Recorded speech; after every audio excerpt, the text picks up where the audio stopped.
So here we have the Audi A4 van. It's on a 71 plate.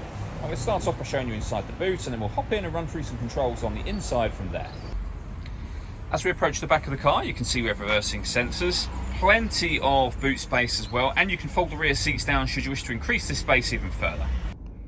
Okay, now that we're inside the car, we're going to start with the dials. On the left-hand side, we have the rev counter, the fuel gauge, and it will show you what gear this car is in over there. It's an automatic, so we're in park at the moment. On the right-hand side, we have the speedometer and a digital readout for the speedometer within that. And then moving to the middle, first of all, at the bottom, you can see the total miles for the car. They are 6,146. The information that's displayed above that can be changed using buttons on the steering wheel. So there are various different menus, which you can see me going through now, and they include the satellite navigation menu.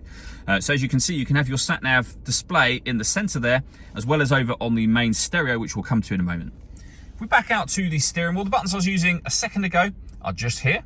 We have stereo and phone controls on the right-hand side, cruise control and speed limiter underneath just here, and then the minus and plus paddle so that you can change gear manually with this automatic gearbox.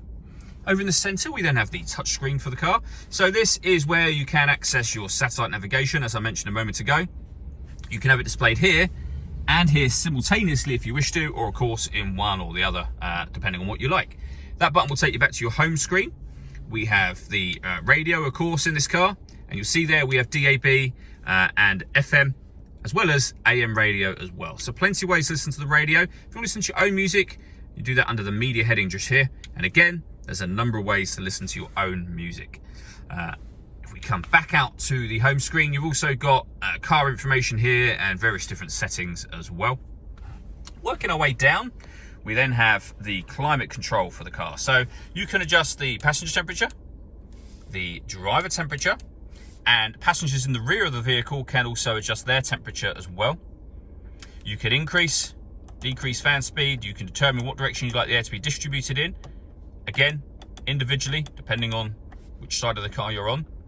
When you're happy with all of those settings, this button will turn your air conditioning from on to eco to off, or you can put it on auto, again, individually. And what that will do is it will take control of the fan speed and the direction of the air to maintain this temperature for the driver.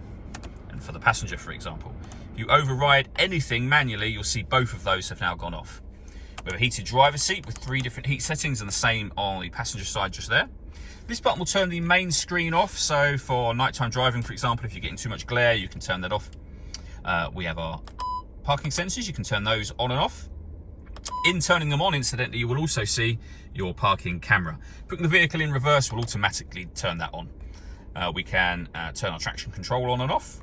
We can turn off the stop and start for the vehicle and change the driving setup of the car, so you can put the vehicle into comfort, auto, dynamic or individual modes. Under that we have the main start and stop button for the engine, and then the gear lever for the fully automatic gearbox, along with an electronic handbrake and auto hold function, and the main volume for the stereo. All that leaves me to say is thank you for taking the time to watch this video. If you'd like to come and see the car in person and have a test drive, please feel free to call any of our MJA sites. We'd love to hear from you soon.